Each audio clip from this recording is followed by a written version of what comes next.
Good morning, everyone. Today we are discussion about bed making. It is a procedure part of the fundamental right now. आज अपन बात करेंगे bed making एक procedure है fundamental का। एक ये भी प्रोसीजर पार्ट है। बेड मेकिंग इसके नाम से पता चल रहा है अपने को बेड तैयार करना है किसके लिए, पेशेंट के लिए।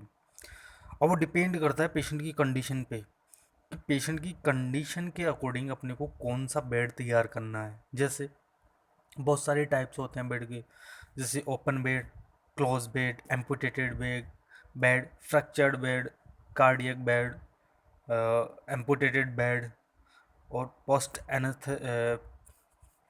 एनेस्थेसिक bed, orthopaedic bed, admission bed. ये बहुत सारे बेड्स के टाइप होते हैं। ये डिपेंड करता है कि अपने को कौन सा बेड तैयार करना है। ये किस पे डिपेंड करता है, पेशेंट की कंडीशन पे डिपेंड करता है, राइट। तो सबसे पहले अपन बात करते हैं बेड मेकिंग। बेड मेकिंग होता क्या है कि अपने को बेड तैयार करना है। बेड तैयार करना है कैसे, जैसे अपने को अपने पास बेड है, बेड के ऊपर मैट्रेस है, मैट्रेस के ऊपर अपने को बेड शीट, और बेड शीट्स के बाद में अपने को जैसे मैकिनटॉस होता है, ड्रॉ सीट होता है, और लिनन होता है, क्लीन लिनन होता है। ये बहुत सारी चीज़ें होती हैं जिनको अपन सिस्टमेटिक तरीके से अरेंज करते हैं और एक बिस्तर तैयार करते हैं किसके लिए, पेशेंट के लिए, राइट। तो अपन बिस्तर तैयार क्यों करते हैं, पेशेंट को कंफर्ट के लिए। बहुत सारे पर्पज हो सकते हैं इसके पीछे, जैसे कंफर्ट प्रोवाइड करवाना पेशेंट को, और अपन कह सकते हैं कि जैसे वार्ड, अपने जो वार्ड है हॉस्पिटल का वो एकदम अच्छा सुंदर दिखाई दे। दूसरा जो बेडशीट में जो व्रिंकल पड़ जाती हैं उससे क्या होता है कि बेड सोर के चांस होते हैं, स्किन लेसरेशन के चांस बढ़ जाते हैं। और दूसरा, अगर जो डायटी अगर बेडशीट कंटिन्यू अपन काम में लेते हैं तो वहाँ पे इन्फेक्शन के चांस बढ़ जाते हैं, राइट। दूसरा ये है कि अपने को क्लीनेंस का ध्यान रखना है, कंफर्ट प्रोवाइड करवाना है पेशेंट को, और बेड सोर से प्रिवेंट करने के लिए अपन क्या करते हैं, बेड मेकिंग यानी कि बेड तैयार करते हैं। तो बेड तैयार करने के लिए अपने को कौन कौन से आर्टिकल चाहिए, जैसे बेड चाहिए, मैट्रेस चाहिए जिसको अपन बोलते हैं गद्दा चाहिए, उसके अलावा अपने को बेड शीट चाहिए, मैकिनटॉस चाहिए, पिल्लोस चाहिए, राइट। और उसको कवर करने के लिए बेड स्प्रेड चाहिए, राइट।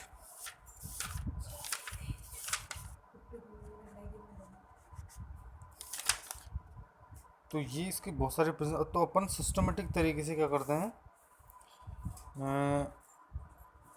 डेफिनेशन पढ़ते हैं सबसे पहले। डेफिनेशन क्या है, bed making is a systematic way of preparing the appropriate bed. क्या है, bed making is a systematic way of preparing the appropriate bed.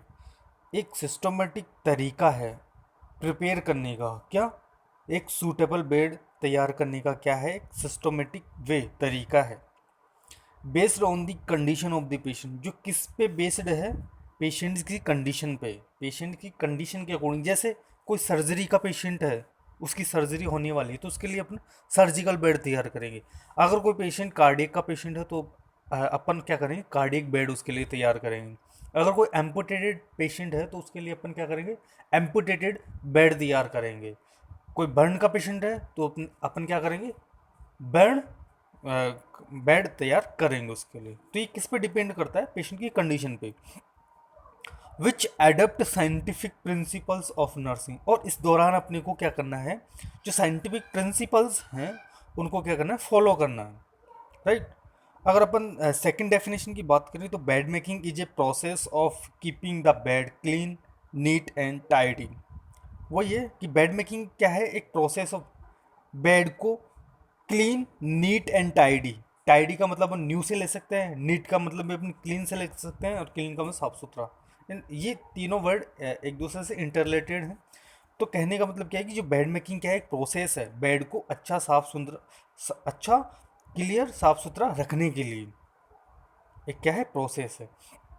और इसी डेफिनेशन में आगे क्या है, also keep ready for admission, जो मैंने आपको पहले ही बताया। और ये क्या है, कीप रखता है रेडी किसके लिए, एडमिशन के लिए, ट्रांसफ़र के लिए, एग्जामिनेशन के लिए, ट्रीटमेंट के लिए, and to promote comfort for the patient, और इसके अलावा क्या है, कंफर्ट के लिए, कंफर्ट को प्रमोट करने के लिए अपन क्या करते हैं, बेड तैयार करते हैं। जैसे इसमें ये लाइन थी कि also keep ready for admission. जैसे कोई पेशेंट आता है तो उसको सबसे पहले अपन क्या प्रोवाइड करते हैं, ओपन बेड प्रोवाइड करवाते हैं, यानी कि बेड प्रोवाइड ट्रांसफ़र एक बेड से दूसरे बेड पे, यानी कि एक यूनिट से दूसरे यूनिट पे जाएगा तो जाके कहाँ पे, मतलब कि पेशेंट कंफर्ट लेगा या फिर रेस्ट करेगा, बेड पे लेगा। एग्जामिनेशन के लिए अपन बेड का प्रयोग करते हैं, ट्रीटमेंट के दौरान, ऑपरेशन के दौरान। तो बहुत सारी क्या है,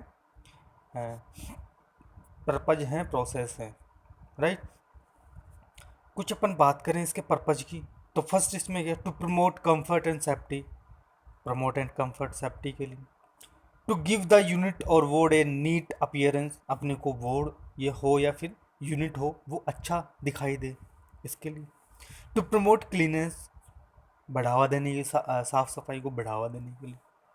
to save time material and effort, time management, material management और अफोर्ड, इनकी भी क्या होती है, बचत होती है। कैसे, अपन सिस्टमेटिक रेगुलरली सिस्टमेटिक तरीके से अगर बेड मेकिंग करेंगे तो अपना टाइम भी सिस्टमेटिक तरीके से करेंगे, तो बार बार उसको हर घंटे में चेंज करना, ठीक करना नहीं होगा। अगर सिस्टमेटिक तरीके से करते तो एक शिफ्ट में आसानी से चल सकती है, राइट। टू प्रिवेंट प्रेशर सोर के बचाव के लिए। To monitor the patient condition, patient की कंडीशन को मॉनिटर करने के लिए। To promote therapeutic relationship, therapeutic relationship बनेगा जब ये सारा प्रोसीजर नर्स और पेशेंट के साथ में होगा। तो educate the patient and family, upon patient को और उनकी फैमिली को भी एजुकेट कर सकते हैं कि बेड मेकिंग कैसे तैयार अपन घर पे भी करते हैं। To receive the patient during emergency, और पेशेंट को अपन इमरजेंसी कंडीशन में आसानी से उसको रिसीव कर सकते हैं, राइट। कुछ इसके प्रिंसिपल्स हैं बेड मेकिंग के, अब कि अपने को बेड मेकिंग करते समय कौन कौन सी चीज़ों को ध्यान में रखना चाहिए, राइट। बेड मेकिंग किस प्रकार से करते हैं, कौन से रूल एंड रेगुलेशन है उनको फॉलो करना है, तो ये सारे किस में आएंगे, प्रिंसिपल्स। तो 5 प्रिंसिपल्स हैं। तो अपन फर्स्ट लेते हैं systematic way of doing. 1 second, आप आसानी से देख सकते हो उसको। फर्स्ट क्या है, systematic way of doing save time energy and material. अगर अपन सिस्टमेटिक तरीके से काम करेंगे तो उससे समय की बचत होगी, एनर्जी की बचत होगी और मटेरियल की बचत होगी। तो फर्स्ट प्रिंसिपल ये है कि जो ये प्रोसेस है बेड मेकिंग की वो कैसी होनी चाहिए, सिस्टमेटिक, राइट। सेकेंड है good body mechanism, good body mechanics maintain the body alignment and prevent fatigue. अगर अपना जो बॉडी का जो मैकेनिक्स है अगर अच्छा होगा तो अपना जो बॉडी अलाइनमेंट है वो मेंटेन रहेगा और अपने को थकान से, फटीग से, स्ट्रेंथ से क्या होगी, बचाव होगा। यानी कि मोच आना, कमर में दर्द होना, ये सारी चीज़ें नहीं होंगी अगर अपन गुड बॉडी मैकेनिक्स को मेंटेन रख पाते हैं तो, राइट। नेक्स्ट है a safe and comfort bed will ensure rest, sleep and prevent several complication. Safe और कंफर्ट अगर बेड है तो जाहिर सी बात है वहाँ पे नींद अच्छी आएगी, रेस्ट अच्छा होगा और जो भी कॉम्प्लिकेशन है उनसे बचाव होगा। जैसे बेड रिडन पेशेंट में हो जाता है क्या, प्रेशर शोर और फुट ड्रॉप, उनसे बचा जा सकता है, राइट। क्योंकि जो बेड के साथ में कंफर्ट डिवाइस पे अपन साथ में अटैच करते हैं तो पेशेंट को बेड सोर नहीं होगा क्योंकि अपन पोजीशन चेंज करेंगे, फुट ड्रॉप नहीं होगा क्योंकि अपन सैंड बैग लगाएंगे, स्प्लिंट लगा देंगे, राइट। फॉर है microorganism are found anywhere on bed, bed sheet, blanket, pillow cover and the articles use by the patient and in the environment. कहने का मतलब कि जो माइक्रो ऑर्गेनिज्म हैं जो डिजीज़ कॉज कर सकते हैं वो कहीं भी मिल सकते हैं अपने को। बेड शीट पे हो सकते हैं, बेड पे हो सकते हैं, ब्लैंकेट पे, पिल्लो पे, कहीं भी हो सकते हैं। या फिर जो पेशेंट यूज़ करता है क्या आर्टिकल्स उन पे भी हो सकते हैं। तो अपने को क्या करना है, उनको फाइंड आउट करना है या फिर अपन समय समय पर बेड शीट को चेंज कर देना, क्लीन कर देना। तो उससे क्या होगा, जो अगर माइक्रो ऑर्गेनिज्म वो क्या हो जाएंगे, डिस्ट्रॉय हो जाएंगे और बीमारी कॉज नहीं कर पाएंगे। तो अपन बेड मेकिंग का यही रोल है कि पर डे बेड मेकिंग होनी चाहिए, न्यू बेड शीट होनी चाहिए, न्यू पिलोज कवर होना चाहिए, और वो भी किसके साथ में, विथ स्टरलाइज होनी चाहिए, राइट। तो माइक्रो ऑर्गेनिज्म डिजीज कॉज नहीं कर पाएंगे। फिफ्थ है keep the bed and environment clean and neat, it help to promote physical and mental health. अपने को क्या करना है, बेड एंड एनवायरनमेंट को क्या करना है, बेड और जो पेशेंट की यूनिट है उसको क्लीन रखना है, नीट रखना है। नीट का मतलब क्लीन एंड नीट, साफ सुथरा और नया टाइप का रखना है। इससे अपने को क्या होगा, जो फिजिकली और मेंटली जो हेल्थ है वो अपन दे पाएंगे किसको, पेशेंट को, राइट।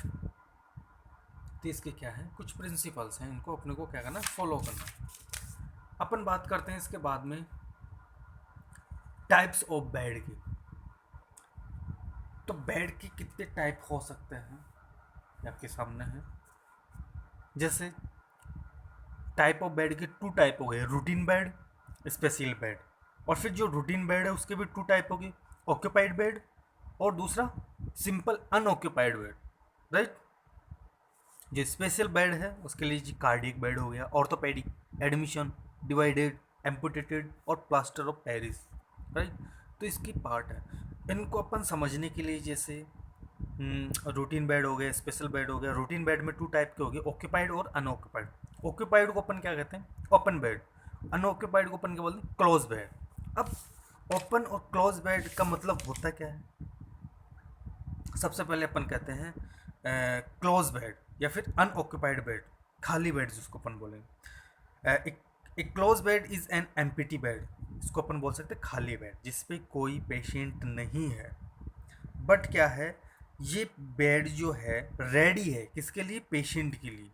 ये जो बेड है वेट कर रहा है किसका, पेशेंट का वेट कर रहा है। कौन सा, अनऑक्यूपाइड बेड, कि अगर कोई पेशेंट आता है तो वो उसके लिए तैयार है, कुछ करने की ज़रूरत नहीं है। पेशेंट डायरेक्ट आके यहाँ पे कंफर्ट या फिर स्लिप कर सकता है, लेट सकता है। क्यों, क्योंकि ये प्रिपेयर है, लेकिन इस पर कोई पेशेंट नहीं है। और जो ये बेड है ये लिनन से क्या है, या फिर अपन कह सकते हैं प्रोटेक्टेड सीट से क्या है, ये प्रोटेक्ट कर रहा है पूरे बेड को डस्ट से। और डस्ट से क्या कर रहा है, प्रोटेक्ट कर रहा है। कहने का मतलब अनऑक्यूपाइड बेड, क्लोज बेड, ये खाली बेड है लेकिन रेडी है किसके लिए, पेशेंट के लिए। जब कभी भी कोई पेशेंट आ गया, मतलब आता है आफ्टर एडमिशन, वो इस पर आराम कर सकता है क्योंकि ये तैयार बेड है, राइट। बट धूल मिट्टी से इसको बचाव के लिए इसके ऊपर एक प्रोटेक्टिव सीट इसके ऊपर डाल देते हैं ताकि डस्ट से बचाव हो सके। जब पेशेंट आता है तो ऊपर वाली ये प्रोटेक्टिव जो सीट है इसको हटा देते हैं और पेशेंट को लिटा देते हैं, राइट। इसको अपन बोलते हैं क्लोज बेड या फिर एम्प्टी बेड या फिर अनऑक्यूपाइड बेड, राइट। सेकंड है ऑक्यूपाइड बेड। ऑक्यूपाइड बेड का मतलब क्या होता है, ओपन बेड। ओपन बेड का मतलब बेड क्या है, occupied bed is made with the patient in it. कहने का मतलब ओपन बेड का मतलब बेड के ऊपर पेशेंट भी है, बेड है और बेड के ऊपर क्या है, पेशेंट है। उसको अपन क्या बोलते हैं, जिसका इलाज चल रहा है, ट्रीटमेंट ले रहा है, उसको अपन क्या बोलते हैं, ऑक्यूपाइड बेड, राइट। सेकंड जैसे ऑपरेशन बेड है, तो ऑपरेशन बेड क्या होता है, या फिर अपन कह सकते हैं पोस्ट ऑपरेटिव बेड है, तो ऑपरेटिव ही ना। जैसे पोस्ट ऑपरेटिव बेड अपन किसको कहेंगे, कि पोस्ट ऑपरेटिव बेड वो बेड है जो किसके लिए होता है, जो पेशेंट सर्जरी के जस्ट बाद में आके उस पर पेशेंट को अपन लिटाते हैं, उस बेड को अपन क्या बोलते हैं, ऑपरेटिव बेड या फिर पोस्ट ऑपरेटिव बेड। इसकी सिंपली डेफिनेशन क्या हो सकती है, post operative bed is prepare to receive patient who had undergone surgical procedure. यानी कि ऐसा पेशेंट जिसको अपन रिसीव करते हैं किसके बाद में, आफ्टर सर्जिकल प्रोसीजर के बाद, राइट। अपन बात करें कार्डियक बेड की, तो कार्डियक बेड का मतलब क्या होता है कि कार्डियक बेड वो बेड होता है जिसके साथ में कार्डियक टेबल अटैच करते हैं और उसके साथ साथ में एक्स्ट्रा पिल्लो भी अपन क्या करते हैं, अटैच करते हैं। जिससे होता क्या है कि पेशेंट बेड पे बैठा होता है और जो कार्डियक टेबल है उसके सहारे, कार्डियक टेबल पे पिल्लो होगा और पिल्लो के ऊपर उसके दोनों आर्म्स क्या करेंगी, रेस्ट करेंगी और पेशेंट उसके सहारे कुछ आराम करता है, राइट। तो cardiac bed is use for the patient with heart disease और dyspnoea to provide easy breathing for the patient with minimum strength. कहने का मतलब कार्डियक बेड उन पेशेंटों के लिए होता है जो कार्डियक डिजीज़ और डिस्निया ब्रीथिंग डिफ़िकल्टी से सफ़र कर रहे हैं।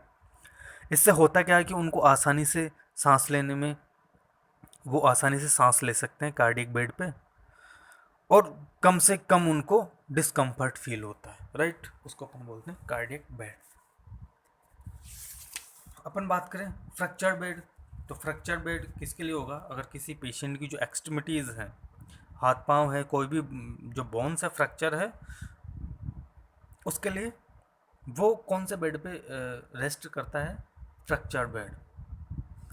तो fracture bed is use for a patient with fracture of the trunk और extremities to provide from supported by the use of the from matter.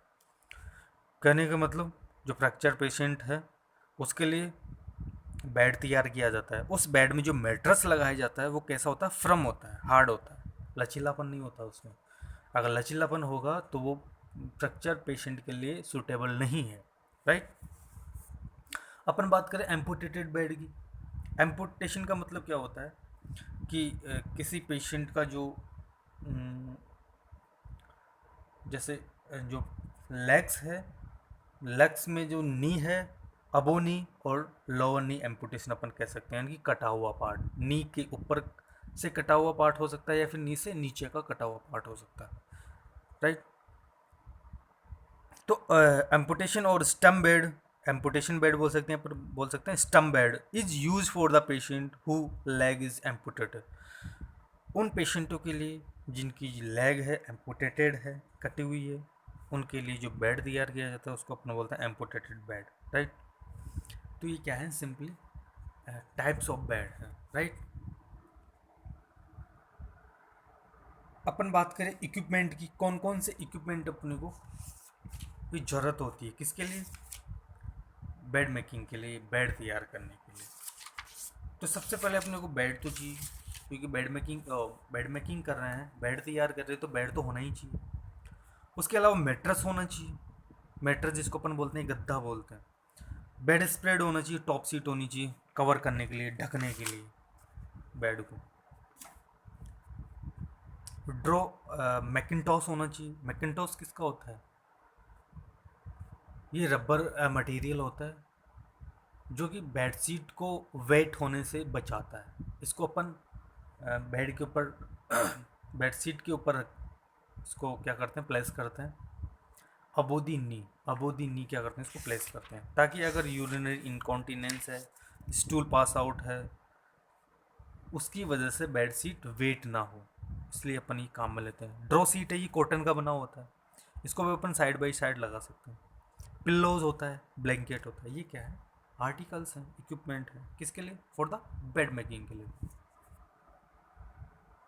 अपन बात करें जनरल इंस्ट्रक्शन की कि कौन कौन सी सावधानियां अपने को रखनी है ड्यूरिंग बेड मेकिंग।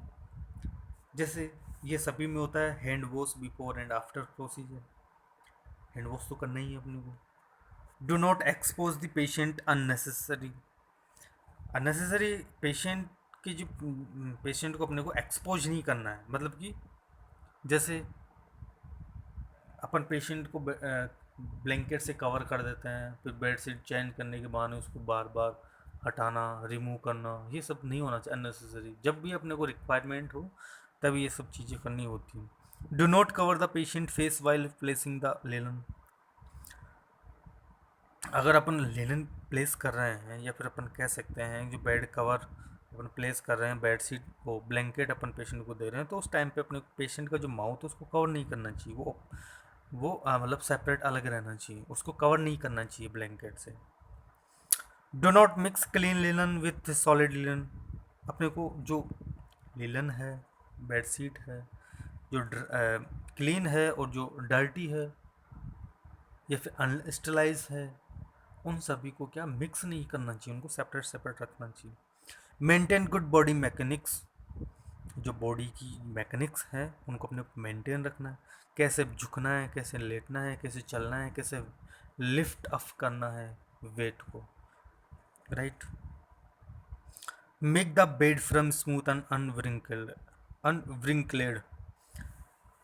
बेड कैसा होना चाहिए? फर्म होना चाहिए, स्मूथ होना चाहिए, और अनव्रिंकल्ड का मतलब जो बेड पे जो बेडशीट है उस पर सलवटें नहीं होनी चाहिए। सलवटों से क्या होगा, अगर सलवटें पड़ी पड़ी रहेंगी तो इससे क्या होगा, स्किन में फ्रिक्शन के चांस बढ़ जाते हैं और फ्रिक्शन की वजह से क्या होगा, बेड सोर्स के चांस बन सकते हैं। Right. Practice economy of time energy and material, अपने को टाइम एनर्जी एंड मटेरियल इनकी इकोनॉमी को समझना चाहिए। Nursing principle such as individual comfort safety and good workmanship should be keeped in mind during the bed making. अपने को comfort safety और good workmanship, ये जो प्रिंसिपल्स हैं, नर्स के रोल हैं, प्रिंसिपल्स हैं, इनको हमेशा माइंड में रखना चाहिए during bed making. Inspect the cot, cot का मतलब बेड, इंस्पेक्ट द बेड या फिर cot, mattress and pillow daily for the purpose of vermin and destroy them if found on the way। अपने को इंस्पेक्ट करना है, सुपरविजन करना है, ऑब्जर्वेशन करना है, किसका, बेड का, मेट्रस का, पिल्लो का, किसके रिगार्डिंग, कोई वर्मिन तो नहीं है वहाँ पे, जुएँ वगैरह तो नहीं है। अगर वो मिल जाती है तो उनको अपने को क्या करना, डिस्ट्रॉय कर देना। Right. Always get extra help to make a bed for helpless patient and prevent from falling. अगर हेल्पलेस कोई पेशेंट है तो अपने को एक्स्ट्रा मैन पावर की ज़रूरत पड़ती है, तो वो ज़रूरत पूरी कर लेनी चाहिए। मतलब जब कोई पेशेंट अगर हेल्पलेस, यानी कि जो मतलब स्वतः चल नहीं सकता, उस टाइम पे अपने को एक से ज़्यादा नर्स सपोर्ट के सारे पेशेंट को ट्रांसफ़र कर देना चाहिए। क्योंकि अगर अकेला नर्सिंग स्टाफ एक पेशेंट को शिफ्ट करेगा और पेशेंट ऑलरेडी क्या है, चलने में समर्थ नहीं है, तो क्या होगा, वो गिर सकता है। तो अपने को गिरने से बचाना है, उसके लिए अपने को क्या करना है, एक्स्ट्रा मैन पावर को काम में लेना। Make adaptation according the climatic difference, individual need, custom and habit of the patient. जो भी पेशेंट की नीड है उसके हिसाब से कस्टम हैबिट्स हैं, उनको मद्देनज़र रख के उसके एनवायरनमेंट को अपने को क्या करना, प्रिपेयर करना है, मेंटेन रखना है, किसके, क्लाइंट के। नेक्स्ट है the cotton mattress must be turn aired and made from free from lump and crease. जो मैट्रेस है वो कैसा होना चाहिए, वाटर मैट्रेस होता है, एयर मैट्रेस होता है, तो ये फ्री फ्रॉम होना चाहिए क्रीज, इसमें क्रीज पड़ जाती है, उनसे फ्री होना चाहिए। मतलब कहने का मतलब जो मैट्रेस है कैसा होना चाहिए, उसको अपन टर्न भी कर सकते हैं, एंटीरियर पोस्टीरियर पार्ट को अपन काम में ले सकें, एयर फिल्टर्ड भी होना चाहिए, और free from lump and crease, crease से भी क्या होना चाहिए, फ्री फ्रॉम होना चाहिए, क्रीज नहीं पड़नी चाहिए उसमें। राइट। ये तो क्या था, जनरल इंस्ट्रक्शन। अपन बात करें बेड मेकिंग प्रोसेस की, अगर बात करें अपन, तो आपकी स्क्रीन पे आपको दिखाई दे रहा है स्टेप बाय स्टेप, जैसे ABCDE। राइट। तो स्टेप फर्स्ट है, स्टेप सेकंड है, स्टेप थर्ड है, फोर्थ है, फिफ्थ है। ये जो स्टेप हैं ये किसकी हैं, बेड मेकिंग की, और स्पेशली किसकी हैं, जो बेड मतलब कि जो मैट्रेस पे अपन बेड सीट फिक्स करते हैं, तो अपन चारों कोनों में, चारों कॉर्नर पे कोण बनाते हैं, उस कोण को अपन बोलते हैं मिड-टर्न कोण, और वो कितने डिग्री का होता है, 45 डिग्री का। जब मिड-टर्न कोण अपने से बन जाएगा तो समझ लीजिए बेड मेकिंग करना अपने को आ गया। राइट। तो इस इमेज में अपने को क्या सीखना है, मिड-टर्न कोण बनाना, और इस इमेज में एक कॉर्नर पे एक मिड-टर्न कोण बनाना सिखाया जा रहा है। ऐसे ही अपने को चारों कॉर्नर पे बनाना है। तो सबसे पहले अपन सिंपली देखते हैं, बेड है, मैट्रेस है, उसके ऊपर बेड शीट ऐसे लगी हुई है, अभी सेट नहीं है वो। फर्स्ट स्टेप पे अपन देखते हैं कि लटकी हुई है एक साइड से। सेकंड में देखते हैं कि अपन बेडशीट जो लटकी हुई है उसके एक कॉर्नर को अपन उठाते हैं।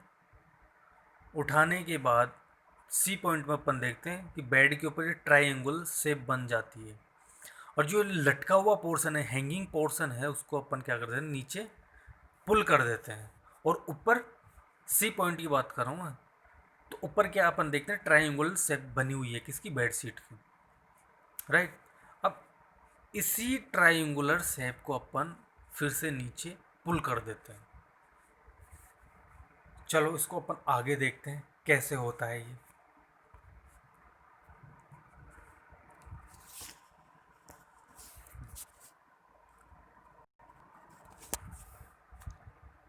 अपन देखते हैं इसमें चार पोर्शन है। तो फर्स्ट पोर्शन पे अपन देखते हैं कि बेडशीट है वो चारों तरफ से लटकी हुई है, राइट। तो ए पॉइंट देखते हैं इस फिगर में, the seat is hanging over the side of the bed, यानी कि जो बेड सीट है वो चारों तरफ बेड के क्या है लटकी हुई है। अब बी पोर्शन में देखते हैं अपन, एक grapes the end of the seat about 12 inch from the foot of the bed and lift up forming a triangle. Upon grapes करते हैं, पकड़ते हैं किनारे को बेड सीट के, कितना 12 इंच तक, from the foot of the bed. जो फुट ऑफ द बेड का मतलब एंड पार्ट या lower part of the bed से, कहने का मतलब जो बेड का नीचे वाला हिस्सा है वहाँ से अपने इसको ग्रैप्स करते हैं, पकड़ते हैं, राइट, हैंगिंग पोर्शन को against the side of the mattress, एक साइड से। और आप देखते हैं, अपन देखते हैं जो बी पोर्शन में है, जो बेड शीट के ऊपर एक ट्राइंगुलर शेप बन जाती है, राइट, बन गई। सी पॉइंट में अपन देखते हैं जो बी पॉइंट में जो हैंगिंग पोर्शन था किसका, बेड शीट का, वो मैट्रेस के नीचे उसको धकेल दिया गया है।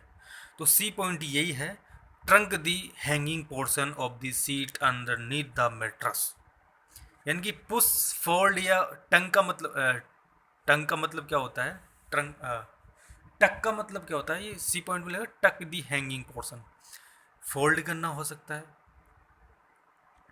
इसको पुश करना हो सकता है, इसको टर्न करना हो सकता है। किसको, जो हैंगिंग पोर्शन जो बी में दिखाई दे रहा है उसको अपन क्या करेंगे, सी पोर्शन में नीचे की जो मैट्रेस के नीचे की तरफ अपन उसको क्या कर देते हैं, पुश कर देते हैं, राइट। और फिर डी पॉइंट में क्या है, bring the triangular fold back down over the edge of the mattress and tuck it underneath.